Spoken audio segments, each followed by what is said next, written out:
എല്ലാവർക്കും കുബു സ്റ്റാറ്റ്സിലേക്ക് സ്വാഗതം. യേശുക്രിസ്തുവിൻ്റെ ജന്മദിനമായ ക്രിസ്മസ് ട്രീ ഒരുക്കിയും പുൽക്കോടുണ്ടാക്കിയും കരോൾ ഗാനം പാടിയും നമ്മൾ ആഘോഷിക്കാറുണ്ട്. ക്രിസ്മസ് ആഘോഷങ്ങളും ആചാരങ്ങളും ഓരോ രാജ്യത്തും വ്യത്യസ്തമാണ്. അത്തരത്തിലുള്ള അസാധാരണമായ ചില ക്രിസ്മസ് ആഘോഷങ്ങൾ നമുക്കൊന്ന് കണ്ടു നോക്കാം. ഒന്നാമതായി ക്രംബസ്. ഓസ്ട്രിയയിൽ ക്രിസ്മസിന് സാന്താക്ലോസ് നല്ല കുട്ടികൾക്ക് സമ്മാനം നൽകുമെന്നും മോശം സ്വഭാവമുള്ള കുട്ടികളെ ക്രംബസ് പിടിക്കുമെന്നുമാണ് വിശ്വാസം. പകുതി ആടും പകുതി അസുരനുമായ ക്രംബസ് വലിയൊരു വിക്കർ കുട്ടയും ചുമന്ന് തെരുവുകളിലൂടെ അലഞ്ഞു നടക്കും. വികൃതി കുട്ടികളെ പിടിക്കാനാണിത്. ഈ വിശ്വാസം മൂലം ക്രിസ്മസ് ആകുമ്പോൾ ആളുകൾ ക്രംബസിൻ്റെ വേഷവിധാനം ധരിച്ച് തെരുവിലൂടെ അലഞ്ഞു നടക്കും. അടുത്തതായി യൂൾ ഗോഡ്. സ്വീഡനിൽ ക്രിസ്മസ് കാലത്തെ ഒരു പരമ്പരാഗത ചിഹ്നമാണിത്.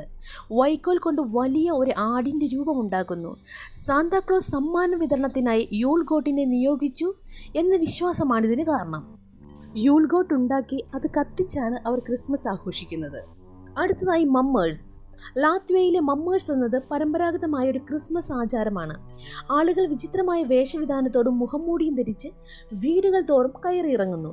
പരമ്പരാഗത ഗാനങ്ങളുടെ സഹായത്തോടെ ദുരാത്മാക്കളെ ഓരോ വീട്ടിൽ നിന്നും ഒഴിപ്പിക്കുക എന്നതാണ് ഇവരുടെ ലക്ഷ്യം.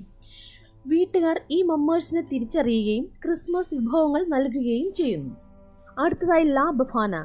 ഇറ്റാലിയൻ നാടോടി കഥകളിൽ ക്രിസ്മസിന് കുട്ടികൾക്ക് സമ്മാനങ്ങൾ എത്തിക്കുന്നത് മന്ത്രവാദിനി അമ്മൂമ്മയായ ലാ ബഫാനയാണ്. സന്തോഷത്തിൻ്റെയും ഉത്സാഹത്തിൻ്റെയും പ്രതീകമായവർ നല്ല കുട്ടികൾക്ക് മധുരപലഹാരങ്ങളും വികൃതി കുട്ടികൾക്ക് കൽക്കരിയുമായിട്ടാണ് വരുന്നത്.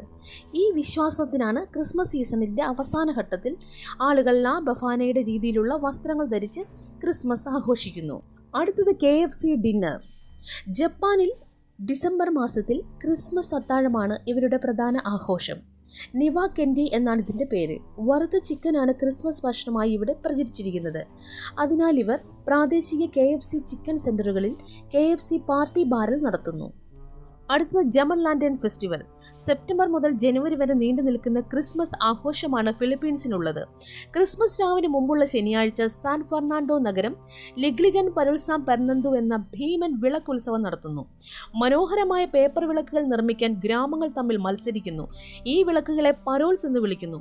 മുളയോ പേപ്പറോ ഉപയോഗിച്ച് നടത്തുന്ന ഈ വിളക്ക് ഉത്സവത്തിന് രാജ്യമെമ്പാടുമുള്ള ആളുകൾ ഒത്തുചേരുന്നു. അടുത്തത് ത്രോയിങ് ഷൂ. ചെക്ക് റിപ്പബ്ലിക്കിൽ ക്രിസ്മസുമായി ബന്ധപ്പെട്ട് ചില വിശ്വാസങ്ങളുണ്ട്. ക്രിസ്മസ് ദിനത്തിൽ അവിവാഹിതരായ പെൺകുട്ടികൾ മുൻവാതിലിലേക്ക് തിരിഞ്ഞു നിന്ന് അവരുടെ ഷൂ എറിയും. ഷൂവിൻ്റെ മുൻഭാഗം വാതിലിൻ്റെ നേരെ വന്നാൽ അടുത്ത വർഷം അവർ വിവാഹിതരാകുമെന്നും ഷൂവിൻ്റെ പിൻഭാഗമാണ് വരുന്നതെങ്കിൽ അവിവാഹിതരായി തുടരും എന്നാണ് ഇവരുടെ വിശ്വാസം. ഇതിനു പുറമെ ക്രിസ്മസ് രാവിൽ ഒരു വലിയ പരമ്പരാഗത വിരുന്നും നടത്താറുണ്ട്. വറുത്ത കരിമീൻ വിളമ്പുന്നതാണ് ഈ വിരുന്നിൻ്റെ പ്രത്യേകത. അടുത്തത് സ്പൈഡർ വെബ്. ചിലന്തിവല കണ്ടാൽ നമ്മൾ അപ്പം തന്നെ തൂത്തുകളയും. എന്നാൽ ഉക്രൈനിലെ വിചിത്രമായ ക്രിസ്മസ് പാരമ്പര്യം എന്നത് ക്രിസ്മസ് ട്രീ അലങ്കരിക്കുന്നത് ചിലന്തിവലയുടെ രൂപത്തിലാണ്. ഇതിനൊരു ഐതിഹ്യമുണ്ട്. ദരിദ്രയായ ഒരു സ്ത്രീ തൻ്റെ മക്കളെ സന്തോഷിപ്പിക്കാനായി ഒരു ക്രിസ്മസ് ട്രീ ഒരുക്കി. എന്നാൽ അലങ്കാരങ്ങൾ വാങ്ങാൻ പണമില്ലാത്തതിനാൽ കുറച്ച് പഴങ്ങളും പരിപ്പും മരത്തിൽ തൂക്കി. രാവിലെ അവയൊരു ചിലന്തി വല കൊണ്ട് മൂടപ്പെട്ടതായി കാണപ്പെട്ടു.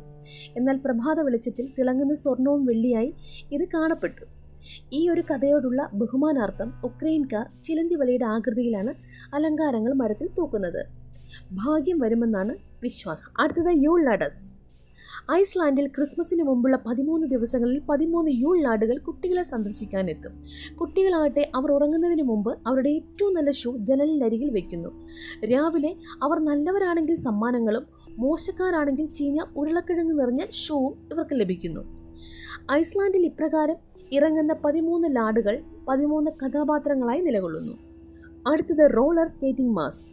വെനിസ്വലയിൽ ഡിസംബർ 16 മുതൽ ക്രിസ്മസ് ദിനം വരെ അവിടുത്തെ ആളുകൾ പള്ളിയിൽ പോകുന്നത് റോളർ സ്കേറ്റിങ്ങിലൂടെയാണ്. ഈ ആചാരം ജനപ്രിയമായതിനാൽ റോഡുകളിൽ ഗതാഗതം നിരോധിച്ചിരിക്കും. അതിനാൽ ആളുകൾക്ക് സുരക്ഷിതമായി സ്കേറ്റ് ചെയ്യാൻ സാധിക്കുന്നു.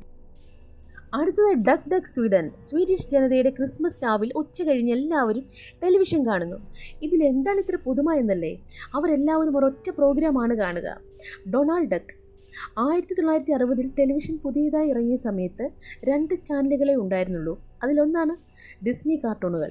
അതിലേറ്റവും ജനപ്രിയമായ ഡൊണാൾഡ് ഡക്കിൻ്റെ ക്രിസ്മസ് സ്പെഷ്യൽ പ്രോഗ്രാമാണ് ക്രിസ്മസ് രാവിൽ എല്ലാവരും കാണുന്നത്. അടുത്തത് ക്രിസ്മസ് പിക്കിൾ. ജർമ്മനിയിൽ ക്രിസ്മസ് ആഘോഷിക്കുമ്പോൾ ക്രിസ്മസ് ട്രീയിൽ അലങ്കരിക്കുന്ന വസ്തുക്കൾക്കൊപ്പം ക്രിസ്മസ് സ്പെഷ്യൽ അച്ചാർ ഒളിപ്പിച്ചു വയ്ക്കും.